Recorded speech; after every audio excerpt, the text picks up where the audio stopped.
How's your immunity? You might be able to hear in my voice that I'm at the tail end of a cold at the moment. And normally I have a research day each week.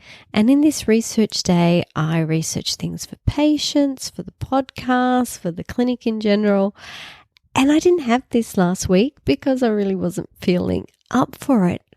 So I didn't know what to talk to you about today. And then I thought, maybe being change of season, you're also having issues with your immune system. I'm certainly seeing many women in my life and in the clinic that also struggle at times of seasonal change and also at times of hormonal change. So I thought it's a great opportunity to discuss this with you today. So stay tuned. You're listening to Menopausenaturalsolutions.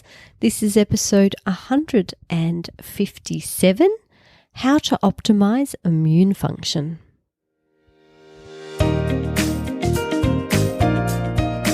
Welcome to Menopause Natural Solutions, your podcast for all things perimenopause, menopause and beyond. Stay tuned as your host, Naturopath Jennifer Harrington, explains how to use natural therapies to find your ultimate health and happiness during your transition.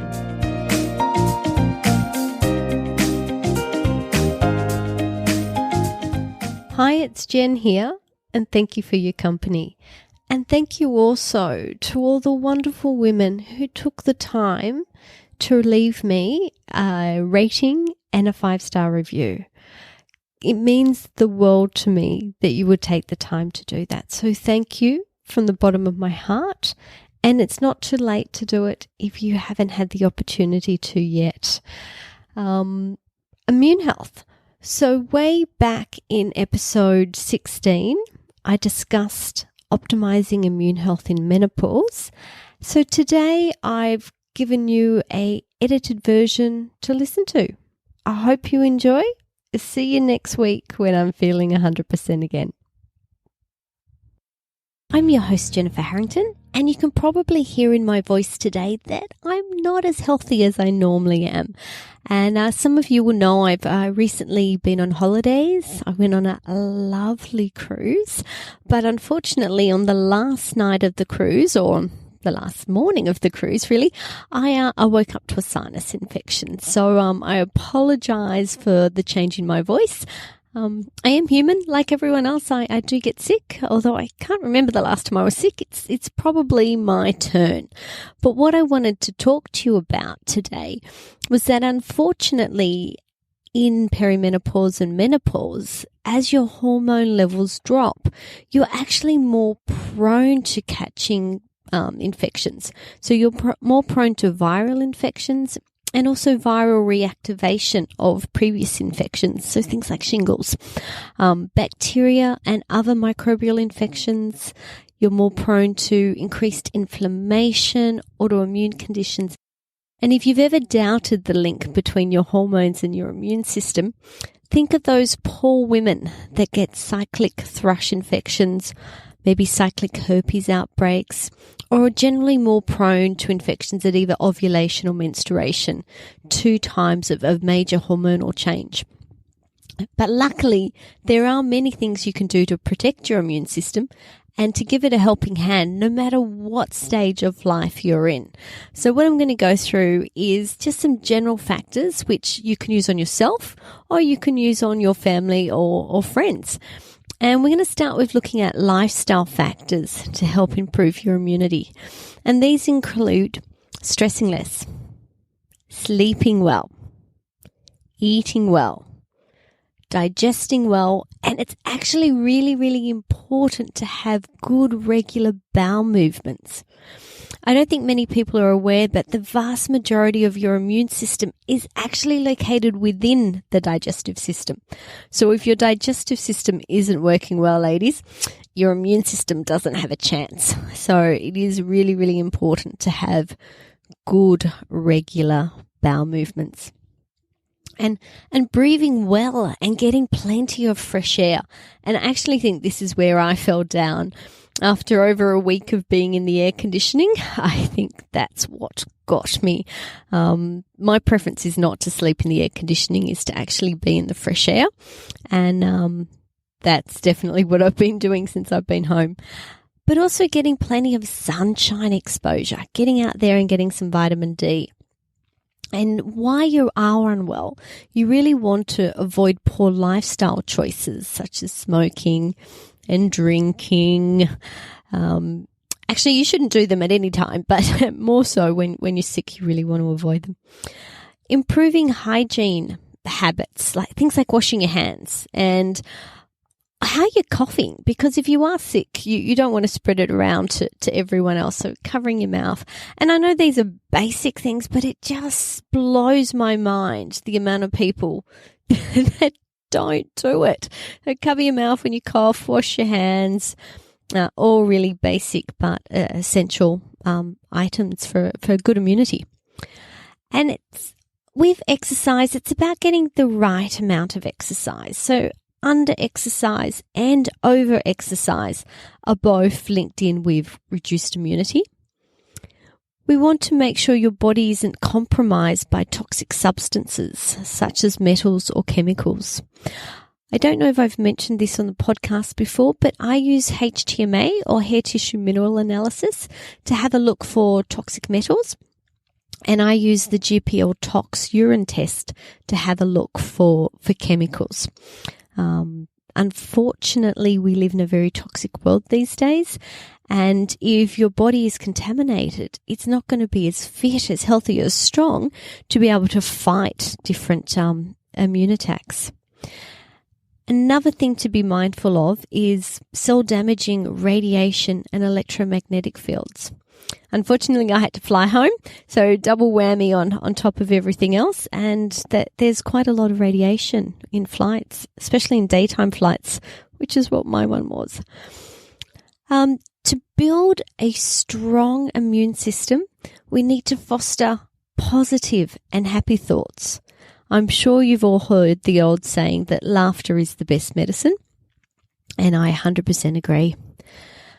When we're looking at lymphatic movement, I'm not sure whether you've ever thought about this, but in your body you have the heart to pump nutrition to your cells, and you have the lymphatic fluid to move your waste away. So the circulation has the heart to pump it. The lymphatic system doesn't have anything to pump it. It really is moved by muscular contraction.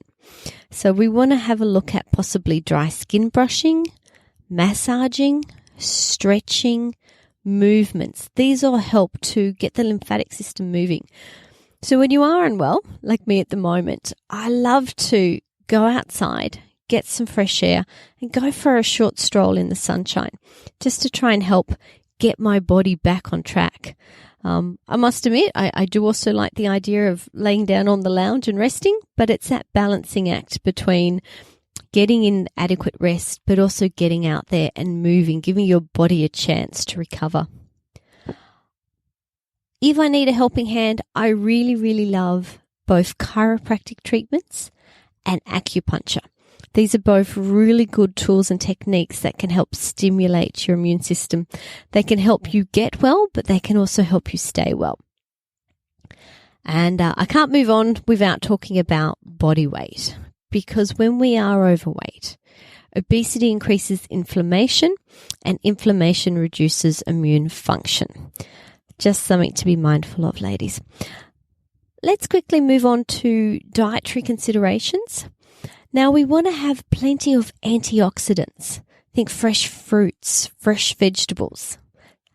I've been living off soups at the moment, so not so much the fresh fruits, but the vegetables in my chicken and vegetable soup. That's got to be my staple go-to when I'm not feeling 100%.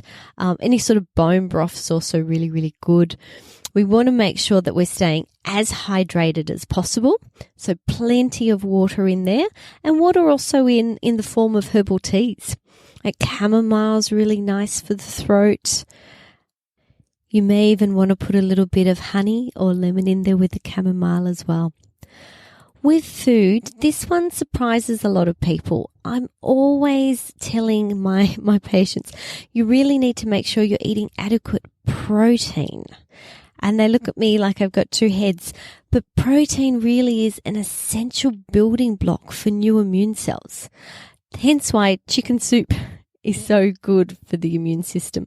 But most people, when they're unwell, the last thing they want to think about is sitting down and having a steak. So I'm not necessarily recommending that, but really nourishing, slow-cooked meals. Maybe it's even like a lamb casserole or a beef casserole or chicken soup. Protein is essential if you want to be strengthening your immune system. When we look at things you need to avoid, you really need to avoid man-made processed heated fats. And it's really good to get some good fats in there. So maybe you're having some eggs or avocado or olives. We also really want to be avoiding sugar. So sugar is feeding the bugs, and it's actually supporting the other team. Where if you want to support yourself, you really need to avoid sugar because that is the main fuel for all your infections. I wanted to share with you a couple of my favorite hints and tips for homemade remedies. And if anyone's ever sick in my place, I'm making up a flu brew. And not only am I making a flu brew, I'm making a double batch of a flu brew so that I've always got one in the freezer, because if I get sick, I don't want to be making it. I want to take the one that's in the freezer. But if anyone else is sick, I'm happy to make up a fresh batch. And if you're looking for the recipe, that's going to be in the show notes, but I'll talk you through it now. And if there's ingredients that you don't like, well, remove them. And if there's things that you particularly like, then put more of them in it. It's always up to you, and sometimes it depends on what you've got at home. You might have all the ingredients bar one. Well, make it up anyway. Chili is one of the ingredients, and that's something to play around with and really want to make sure you check the potency and possibly dilute it if you need it. So what I do is I generally grab a litre of water. I grab a knob of fresh ginger, which I grate or I chop up. I grab a chili. I normally grab a red chili that I slice up. I grab 3 cloves of garlic and a freshly squeezed lemon or a lime, cinnamon stick, and a tablespoon of honey. So I grab the water, boil it all up, put my ginger, my chili, my garlic, my cinnamon into the saucepan. I bring it to the boil, I reduce the heat, and I simmer it for about 10 minutes. And then I strain it and add in my juice, so whether it's my lemon or my lime, and a little bit of honey in there to taste, and I drink it hot. And any remaining liquid, let me tell you, there will be remaining liquid, I actually put back into the ingredients and place it in the fridge to drink it later.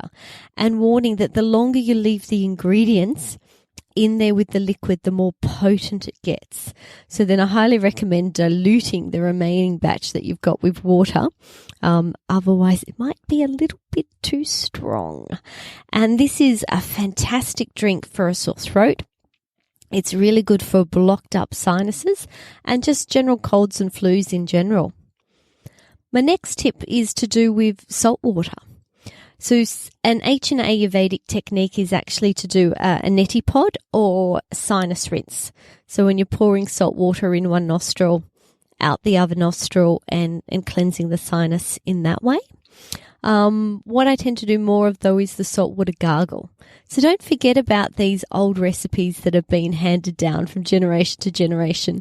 They're recommended because they work, otherwise they would have gone out of favour a long time ago. And when I do a saltwater gargle at home, my preference really is to start with Celtic sea salt. We want a really good quality salt. And then you just mix that with some hot to warm water and gargle it. And gargling soothes the throat. It assists in loosening up any mucus or phlegm that may be lodged in the throat area. And it really is that mucus where the bacteria and the other harmful microbes like to live. So the saltwater gargle can help to flush those microbes out and allow for a faster recovery.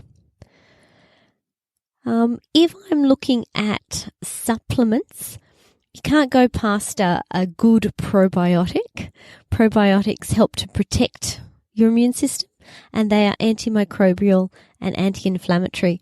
And a lot of this goes back to the gut being the main source or the main location for most of your digestive system. So we want to make sure we've got some good guys in there. That really is our first line of defense. Vitamin A decreases sensitivities to pollutants. It acts as an antioxidant. It improves mucous membrane integrity, and it increases your lymphocytes. So think of them as like your little Pac-Men that are going around and eating up all the foreign invaders. And it generally helps to increase resistance to infections and also to cancer, actually. With your B vitamins, it's your B5. Although with B vitamins, I don't normally recommend that you take them in isolation. I generally recommend a complex.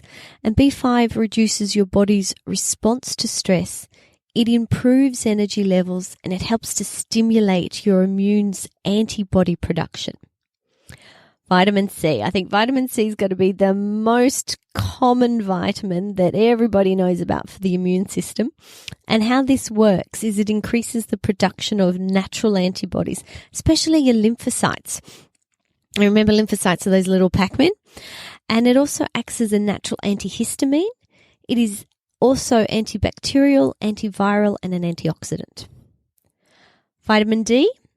You might not think of vitamin D for your immune system. A lot of people think about vitamin D for bones, but let me tell you, vitamin D, there's not much vitamin D can't do, and it is fabulous as an immune balancer.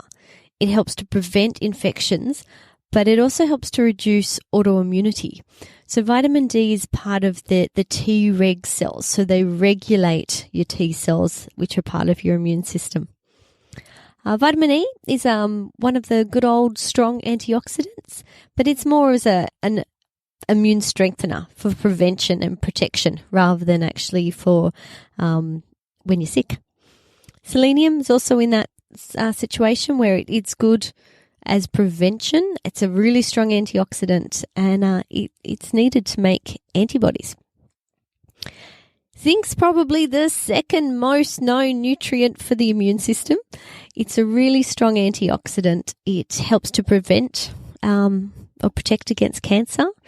It's a natural antihistamine, and it's just a general strong immune enhancer, again by working on the lymphocytes, but also the T cells.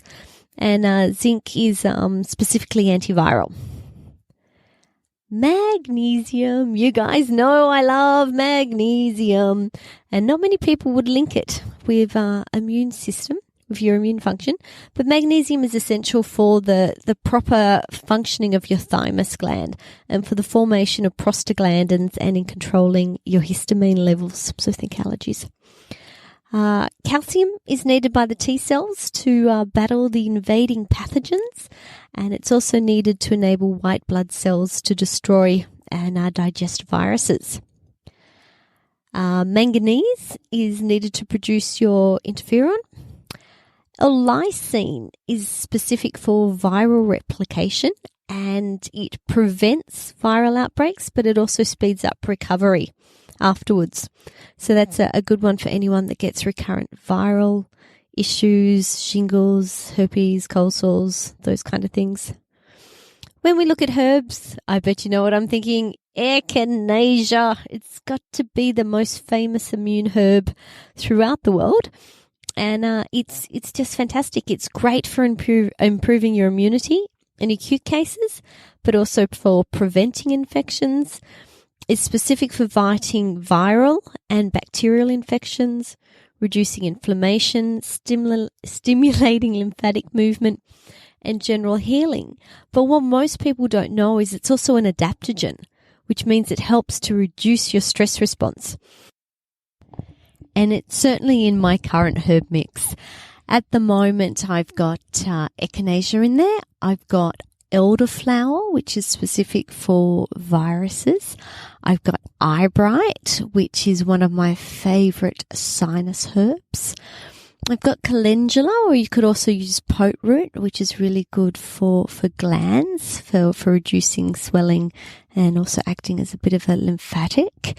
And I've got pelargonium in there for my lungs and for my cough. But other people like andrographis.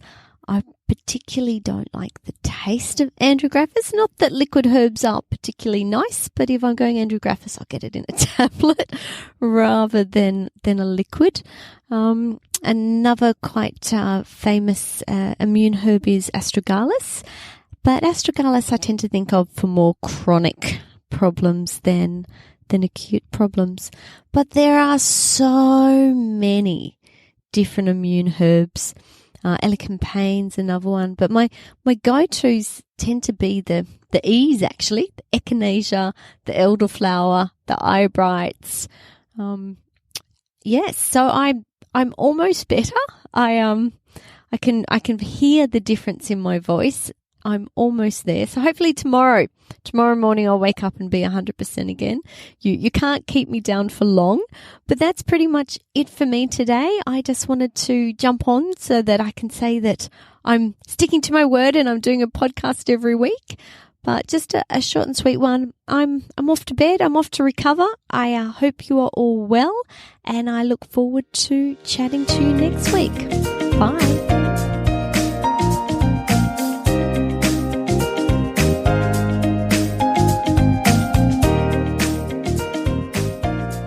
Thank you for listening to Menopause Natural Solutions. If you have enjoyed today's episode, please subscribe, share, and leave a review. This podcast contains general information about menopause.